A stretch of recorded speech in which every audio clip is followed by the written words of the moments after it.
I wanted to show you how to do the re-inker brayering like I've shown on some of my cards lately. What I'm starting out with is a piece of glossy cardstock, and if you look at it in the light you can see the shine on it. You want to try to keep your fingers off of that so that you don't get the oils all over the cardstock surface. And I'm starting with embossing some images onto my cardstock. I'm using Versamark pad, and I'm using the Dandelion stamp from Gina K. This is from the Many Wishes set. And then I'm going to stamp a stem onto that. This also comes in the same set.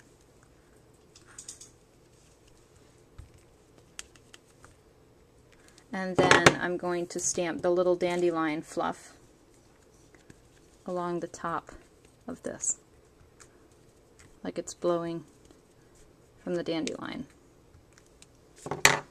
Then I'm going to emboss this in black. So I'm going to grab a separate piece of paper that I folded in half to use as a funnel. And some people like to use their embossing buddy over the cardstock before they start. But I find that the embossing buddy on glossy can sometimes scratch the cardstock. It scratches the finish, so I usually just take a paintbrush over the top just to get out those pesky little pieces that are still sticking around. But if there's a few left, I'm okay with that too. And then you pour the rest of your powder back in the jar.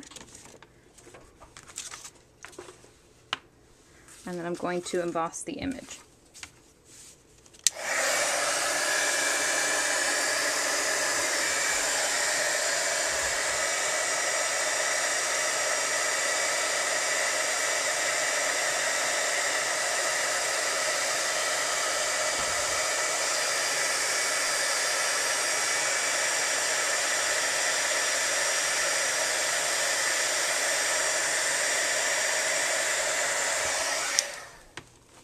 While that's off at the side cooling down, I've got a couple of pieces of wax paper. I found that I had to do 2 pieces of wax paper because the re-inker goes through one layer. So just to protect your surface, double up with a couple of pieces of wax paper. So I'm reusing re-inkers for this project. I'm using Cranberry Crisp, Pumpkin Pie, and Summer Sun because I'm looking to do a sunset effect. So what you do is you take your re-inker and you put that in a line across your wax paper. You can also use freezer paper or aluminum foil if you like.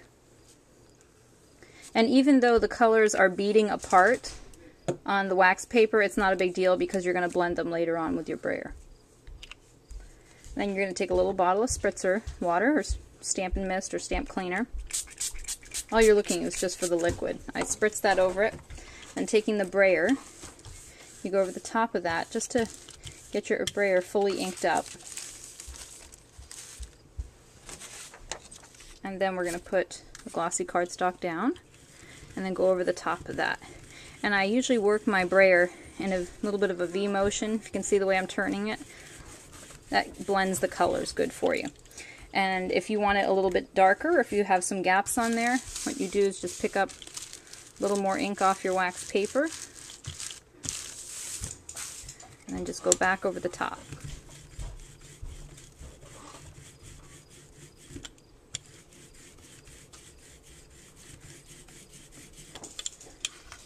And then what you do is you just let that dry,